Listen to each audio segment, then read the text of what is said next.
This is Political Science for class 12th, and we are continuing the chapter Era of One Party Dominance. And in this part, we had seen the dominance of Congress Party. But in India, we have democracy, and a true democracy cannot exist without the existence of opposition parties. If it is not so, then that political system will not be a real democratic system, but it will be dictatorial in nature.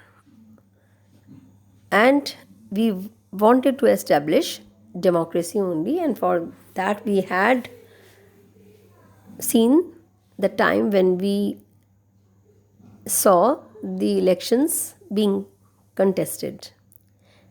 And about that we have done in the previous lectures. Today the topic is about major opposition political parties. Okay, and there were so many political parties that were existing before independence and after independence and even now. Sorry. And we will take them, the major political parties, one by one. Today we have selected Socialist Party and Communist Party. Okay, opposition does not mean only to be in opposition and to criticize and not to cooperate. No, that is not the main reason of having opposition. Opposition is there so that the ruling party can be checked in case something is going wrong or some important issues are ignored or it is not following its programs and not working and governing for the people and the country as well. So it works as a guardian also. All right. So they play a very important role in democracy. And as I had told you, we had number of political parties before and now also that help in maintaining the democratic nature and character of the Indian polity. And these offered a sustained but principled criticism, means healthy criticism of the programs of Congress Party at that time, okay, before the independence. And initially, both the ruling party as well as opposition parties, they had lot of mutual respect for each other. Okay, it was not so that no, you are in ruling party, so we should not be supporting you, appreciating you, whereas it should be the same. Opposition parties must appreciate the positive part or positive steps taken by the government, and yes, of course, criticize the wrong things. So that we see in today's time was not there earlier.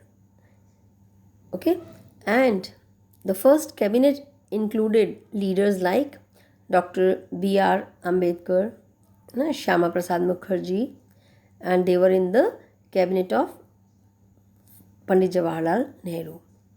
And even the socialist leaders like J.P. Narayan were also invited to join the government. But after that, due to some personal relations, they what the nature changed because of political competition, and more so the ability of Congress Party or the main characteristic of the Congress Party to accommodate and to listen and to understand the problems and the interest of all and to accommodate them also declined. So other parties started gaining significance. Which parties? The opposition parties. So earlier they were all working together but now they were changing their nature because of the personal reasons also and to gain power. So, first political party, opposition political party that we have taken today is Socialist Party. Okay, so Socialist Party, it is not a new party, it was there in pre-independence time also, and that was working within the Congress. Okay, as youth or young people of Congress party only who were egalitarians, they founded another party within Congress only known as Congress Socialist Party, and this was in the year 1934. Okay, that means before the independence. But in 1948, after the independence, Congress amended its constitution, not constitution for the country but for the Congress party main, that amended it that there should not be dual membership, one of Congress party and the other of this one, the new one, Congress Socialist Party, should not be there. So dual membership should not be there. So that was banned or cancelled. Okay. Then it led socialists to create a separate party known as Socialist Party in 1948. So this was about the origin of Socialist Party, and its agenda means the main beliefs they believe in the ideology of democratic socialism. Socialism also, I hope you remember, where the government has the control over the means of production and the government sees all the welfare of the people. Okay, and that is kind of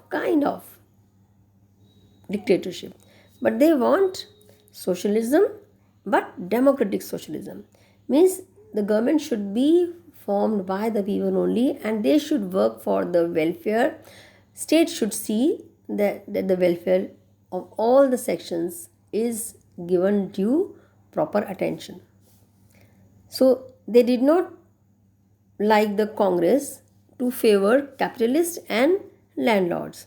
So they were thinking the Congress party is favoring the rich sections only and ignoring workers.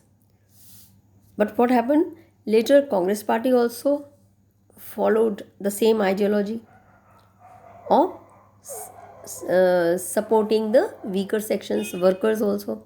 So now there was no difference in the ideology of Congress and of Socialist Party because Congress was already powerful and in the power also, and that also followed their agenda of Socialist Party, that was by Congress Party.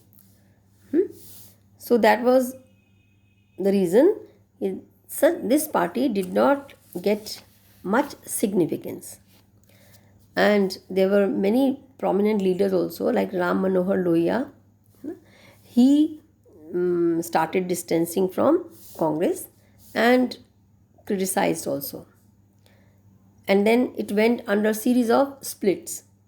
Splits means division.